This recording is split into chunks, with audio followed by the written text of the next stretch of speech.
their shells sank to the bottom of the ocean, with marine sediments piling up on top. And this happened over and over for millions of years. And then, because of the weight of the seawater on top of all that soft sediment, the soft sediment and shells got compressed together to the point where they formed a solid rock called limestone. Limestone is this creamy and gray colored rock that surrounds us in the cave. In the Black Hills, we call this limestone Paha Sapa limestone. It is a Lakota term for hills of black. Now that our limestone has formed, we're going to fast forward 300 million years. Now we are at 65 million years ago. This is still before dinosaurs roamed the earth. Our limestone rock has formed, and it is on top of a layer of granite rock. This layer of granite rock is on top of magma.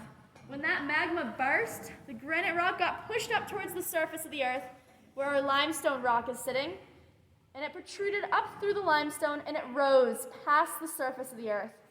This event is called the Black Hills Uplift, and it is the creation of the hills we see today in the Black Hills. Limestone is really fragile. When this happened, the limestone cracked everywhere, and these cracks in the limestone filled with water slowly. As water seeped into these cracks, it collected an acid called carbonic acid. Carbonic acid is harmless to us humans. It is actually in popular beverages. What beverages do you guys drink that you think contain carbonic acid? Soda, I heard a few people say that. Any carbonated beverage contains carbonic acid. Those gas bubbles that tickle your tongue, that is the carbonic acid. It does not harm us humans. However, carbonic acid is harmful to anything composed of calcium. Because this limestone is made of marine organisms and calcium-rich marine sediments, it is full of calcium. And that carbonic acid sitting in the water in the cracks of this limestone started to attract the calcium. All of the calcium in this rock started to get pulled out of the rock and into the water.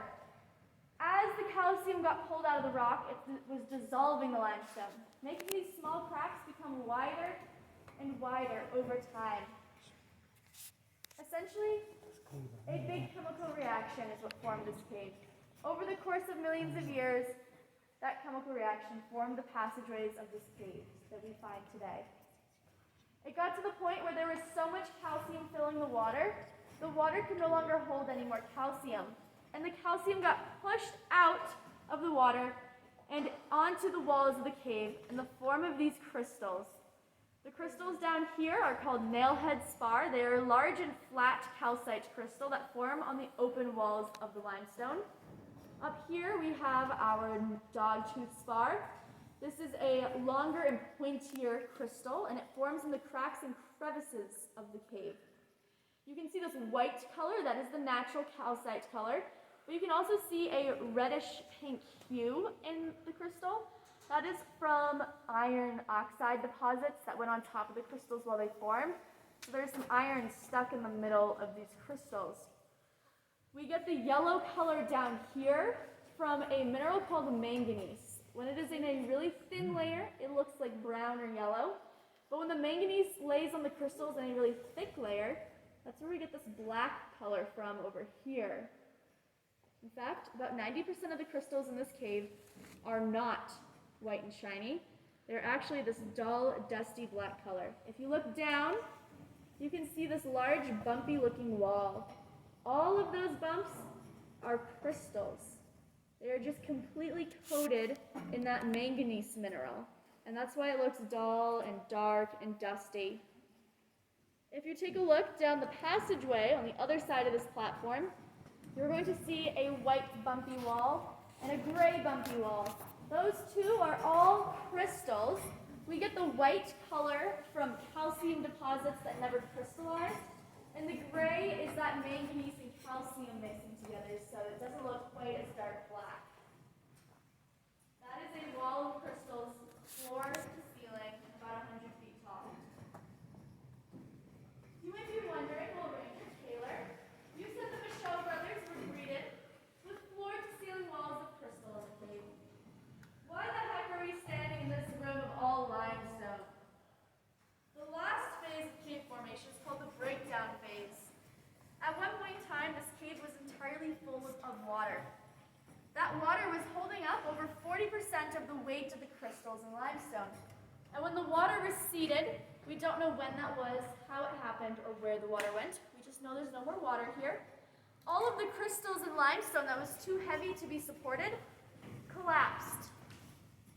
That is where we get these large boulders from. All of these were once on the ceiling, and all the crystals are on the bottom side of this limestone. You can see the center of my flashlight over here. You can see a slight shine of crystal that is underneath that piece of limestone. You can see a little bit of a shine over here of some thin layers of crystals. So when we were standing on that upper level, we were standing on top of every crystal that was once inside this room. The breakdown phase is no longer occurring. This happened millions of years ago. The only thing that would cause the cave to break down naturally nowadays would be if we were on an active tectonic plate with earthquakes, which we are not, or if there's active volcanoes, which there are not. And for that reason, Jewel Cave is a stable cave, meaning it is safe to bring visitors in here for cave tours. The only time we have ever recorded breakdown happening in this cave was during the construction back in the 1960s, during the process of digging that tunnel and digging the elevator shaft. You may have noticed a concrete spray in the tunnel and the same concrete spray around our elevator. That was put in place to ensure the cave did not break down unnaturally.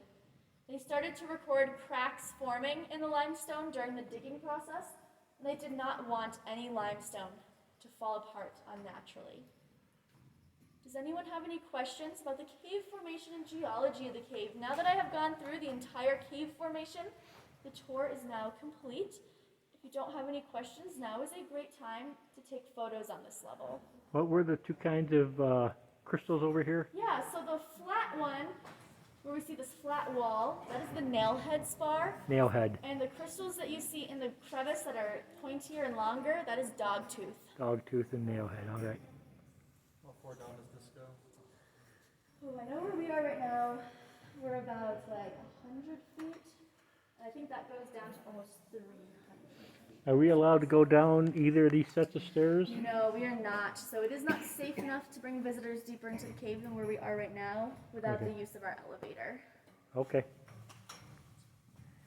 Alrighty, I will be standing